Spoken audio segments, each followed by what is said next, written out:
Hello friends, welcome to my YouTube channel and welcome to English story 786। তো friends, আজকে আমরা দেরি না করে শুরু করছি। দেখো, এর আগের দিন আমরা লিভিং মি আনপ্রোটেক্টেড পর্যন্ত করেছিলাম। আজকে আমরা তারপর থেকে করব উইথ অ্যান এফোর্ট। দৃঢ় প্রচেষ্টার পর বা অনেক প্রচেষ্টার পর আই রস্ট মাই সেলফ, আমি নিজেকে উদ্দীপ্ত করলাম, নিজেকে জাগিয়ে তুললাম। আই আস্কড মাই সেলফ, আমি নিজেকে জিজ্ঞাসা করলাম, had Bapu lived and died for nothing. কোনো উদ্দেশ্য ছাড়াই কি বাপু বেঁচেছিলেন বা মারা গেছেন? আচ্ছা, বাপুজি কি কোনো উদ্দেশ্য ছাড়াই বেঁচেছিলেন এতদিন আর মারা গেছেন উদ্দেশ্য ছাড়াই? How could I so easily lose courage, আমি কিভাবে এত সহজে আমার মনোবল হারাতে পারি, কিভাবে আমি এত সহজে আমার মনোবলটাকে হারিয়ে দিতে পারি? When he was no longer দেয়ার, বাপুজির অবর্তমানে যখন বাপুজি নেই তখন আমি কিভাবে এত সহজে নিজের মনোবলটা হারিয়ে ফেলতে পারি। তো দেখো, উইথ অ্যান এফোর্ট মানে অনেক প্রচেষ্টার পর বা দৃঢ় প্রচেষ্টার পর আই রস্ট মাই সেলফ, আমি নিজেকে জাগিয়ে তুললাম, উদ্দীপিত করলাম। আই আস্কড মাই সেলফ, আমি নিজেকে জিজ্ঞাসা করলাম বা প্রশ্ন করলাম, had Bapu lived and died for nothing, অর্থাৎ বাপুজি কি কোনো উদ্দেশ্য ছাড়াই বেঁচেছিলেন এবং মারা গেলেন? How could I so easily lose courage, আমি কীভাবে এত সহজেই আমার মনোবলটা হারাতে পারি? When he was no longer দেয়ার, যখন তিনি আর নেই। My values were not so weak, আমার মূল্যবোধ এতটা দুর্বল নয়। Millions of people would have been ordinary folk, বেশিরভাগ লোকই, মিলিয়ন লোক মানে লক্ষ লক্ষ লোক সাধারণ মানুষ হিসেবে থেকে যেত, বাট ফর বাপু, যদি বাপু না থাকতেন। অর্থাৎ বাপুজির অবর্তমানে অর্থাৎ বাপুজি না থাকলে লক্ষ লক্ষ মানুষ নিতান্তই গড়পড়তা রয়ে যেত বা সাধারণ হিসেবে থেকে যেত। হি ব্রট দেম, তিনি তাদেরকে বের করে এনেছিলেন আউট অফ ইনডিফারেন্স, অর্থাৎ ঔদাসীন্য থেকে বা উদাসতা থেকে, তারা উদাসীন ছিল, তো সেই উদাসীনতা থেকে তাদেরকে তিনি বের করে এনেছিলেন। And awakened them to one another suffering, এবং তাদের উদাসীনতা থেকে বের করে এনেছিলেন এবং পরস্পরের দুঃখ বেদনা ও অসচ্ছলতা সহ্য করার অবস্থা সম্পর্কে প্রথমবার অবহিত করেছিলেন। অ্যাওয়াকেন্ড দেম, তাদেরকে অবহিত করেছিলেন টু ওয়ান অ্যানাদার সাফারিং, একজন অন্যজনের দুঃখ বেদনার সময় যাতে পাশে থাকে সেই সম্পর্কে প্রথমবার তিনি তাদেরকে অবহিত করেছিলেন। Bapu he brought them out of indifference, Bapu তাদেরকে উদাসীনতা থেকে বের করে এনেছিলেন। অ্যান্ড অ্যাওয়াকেন্ড দেম, এবং তাদেরকে অবহিত করেছিলেন টু ওয়ান অ্যানাদার সাফারিং, একজন আরেকজনের বা পরস্পরের দুঃখ বেদনা সহ্য করার অবস্থা সম্পর্কে। ঠিক আছে, তারপরে দেখো, what if now Bapu is গন, বাপু চলে গেছেন তো কী হয়েছে? উই আর স্টিল দেয়ার, আমরা এখনও বেঁচে আছি, আমরা তো এখনও আছি। ইয়ং, তরুণ, স্ট্রং, শক্তিশালী, and proud to bear his banner before us, এবং তার পতাকা আমাদের সামনে বয়ে নিয়ে যেতে আমরা গর্বিত। তার পতাকা আমরা সামনে বয়ে নিয়ে যেতে নিজেদের গর্ববোধ করি, গর্বিত হই আমরা যে বাপুজির পতাকা আমরা নিয়ে এগিয়ে যাচ্ছি। অর্থাৎ বাপুজি এখানে বলছে যে what if now Bapu is গন, বাপুজি চলে গেছেন তো কী হয়েছে? উই ওয়ার স্টিল দেয়ার, আমরা এখনও তো রয়েছি, ইয়ং, তরুণ রয়েছি আমরা, স্ট্রং, শক্তিশালী রয়েছি, অ্যান্ড প্রাউড, এবং গর্বিত বোধ করি, নিজেদেরকে গর্বিত মনে করি, two bear his banner before আস, তার পতাকা সামনে এগিয়ে নিয়ে যেতে। তারপরে দেখো last line, Bapu had passed away, Bapuji চলে গেছেন বা বাপুজি মারা গিয়েছেন, বাট হিজ ইন্ডিয়া, কিন্তু তার ভারত, would continue to live in his children, তার সন্তানদের মধ্য দিয়ে বেঁচে থাকাটা তার চালিয়ে যাবে। অর্থাৎ বাপু হ্যাড পাস্ট অ্যাওয়ে, বাপুজি মারা গেছেন, বাট হিজ ইন্ডিয়া, কিন্তু তার ভারতবর্ষ, would continue to live in his children, তার সন্তানদের মধ্য দিয়ে বেঁচে থাকবে বা তার সন্তানেরা ভারতবর্ষকে বাঁচিয়ে রাখবে। ঠিক আছে, বুঝতে পারলেন?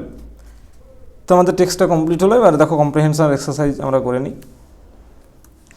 দেখো সাথে কি বলছে, গান্ধীজির অ্যাসেস ওয়্যার টেকেন টু, গান্ধীজির ছাইভস্ম বা চিতাভস্ম নিয়ে যাওয়া হয়েছিল কোথায়?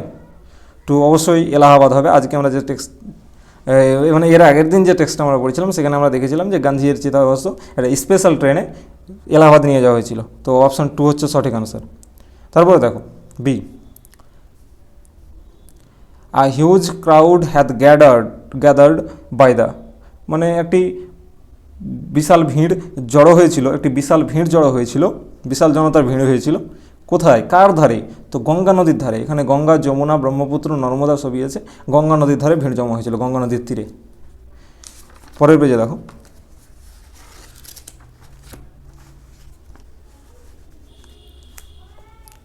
দেখো Gandhiji awakened people to one another's. Gandhiji মানুষদেরকে অবহিত করেছিলেন পরস্পরের কী করতে, পরস্পরের সাফারিং, দুঃখ বেদনা, তারপরে হচ্ছে অসচ্ছলতা, এগুলো সহ্য করা সম্পর্কে প্রথম অবহিত করেছিলেন। তো এখানে সাফারিং হচ্ছে সঠিক আনসার, সাফারিং।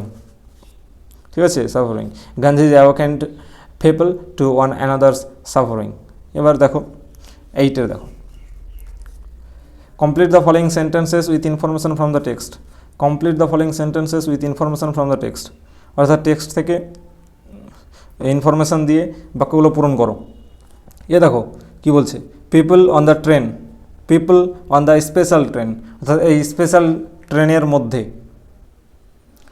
লোকজন কি করছিল, তো বলছে people on the special train, সেই বিশেষ ট্রেনের মধ্যে, বিশেষ ট্রেনের মানুষজন কী করছিল। তো দেখো আমরা এর আগে পড়েছি, ওখানে আমরা পাবো এই পৃষ্ঠায়। দেখো এখানে দেখো সেকেন্ড লাইনে দেখো, people on the train sang bhajans, ভজন গাইছিল।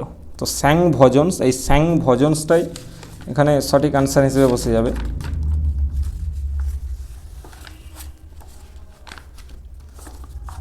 বুঝতে পারলাম?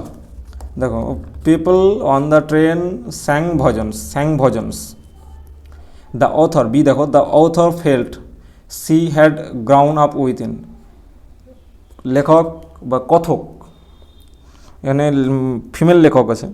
তো দ্য অথর ফেল্ট মানে সেই ফিমেল লেখক বা লেখিকা বুঝতে পেরেছিলেন বা তার মনে হয়েছিল, সি হ্যাড গ্রাউন্ড আপ, তিনি বেড়ে উঠেছেন, উইথিন, কার মধ্যে?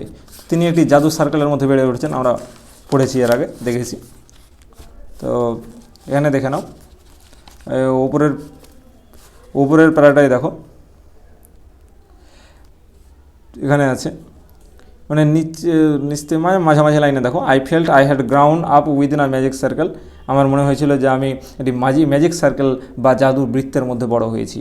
Within a magic circle, a magic circle. তো সঠিক আনসার হয়ে গেল a magic circle, a magic circle. ঠিক আছে, তো বি এর সঠিক আনসার হয়ে গেল the author felt she had ground up within a magic circle.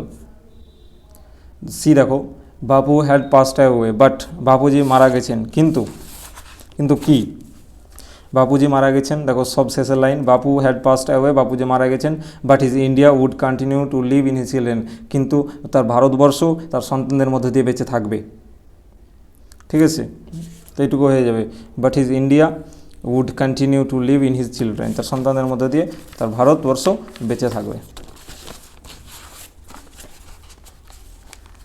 এবার দেখো 9 দেখো, কজ আর এফেক্ট, মানে কারণ আর ফলাফল দেওয়া আছে এখানে। মানে কারণ দেওয়া এক দিয়ে কারণ, এক দিয়ে ফলাফল। তো কারণ দেওয়া থাকলে তোমাকে ফলাফল দিতে হবে, আর ফলাফল দেওয়া থাকলে কারণ দিতে হবে। তো প্রথমটাই কারণ দেওয়া নেই, প্রথমটায় ফলাফল দেওয়া আছে। কি ফলাফল দেওয়া আছে? যে people did not weep anymore, মানে মানুষজন আর কান্নাকাটি করছিল না, মানুষজন আর কান্নাকাটি করছিল না। কারণ না কান্নাকাটি করার কারণ আছে অবশ্যই। দেখো এই পেজে দেখো, পেজ নম্বর 21 এখানে লেখা আছে দেখো, people did not weep anymore for they could feel Gandhiji's presence amid the flowers and the songs. অর্থাৎ গান্ধীজির জন বা লোকজন আর কান্নাকাটি করছিল না, কারণ তারা ফুল আর গানের মধ্যে দিয়ে গান্ধীজির উপস্থিতি অনুভব করতে পারছিল। তো এখানে হয়ে যাবে যে দে কুড ফিল, এখান থেকে লিখতে হবে বা লিখে দিতে হবে পিপল, এখানে দিয়ে জায়গায় পিপল লেখাটা বেটার হবে। People could feel Gandhiji's presence amid the flowers and the সংস।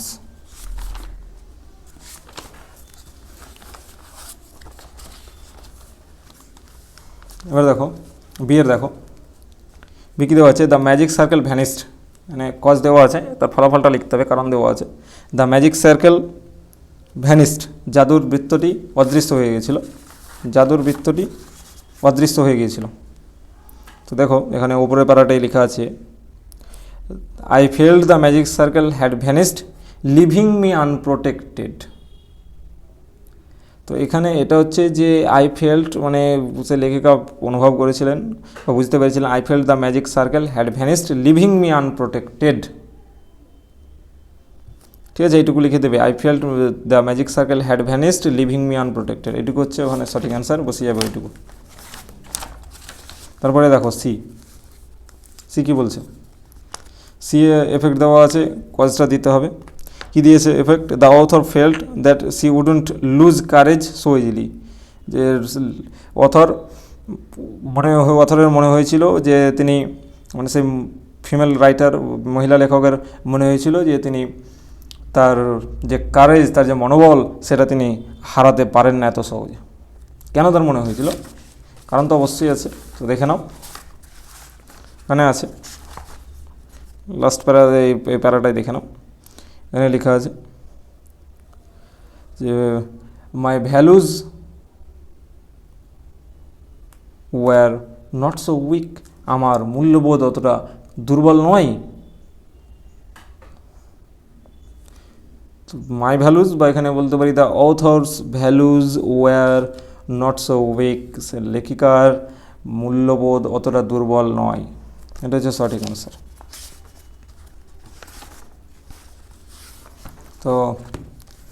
তো এই ছিল আমাদের টেক্সট এবং কম্প্রিহেনশন এক্সারসাইজ। এরপরে গ্রামারের পার্টগুলো আছে, তো নেক্সট ডে আমি গ্রামারের পার্টগুলো করিয়ে দেবো।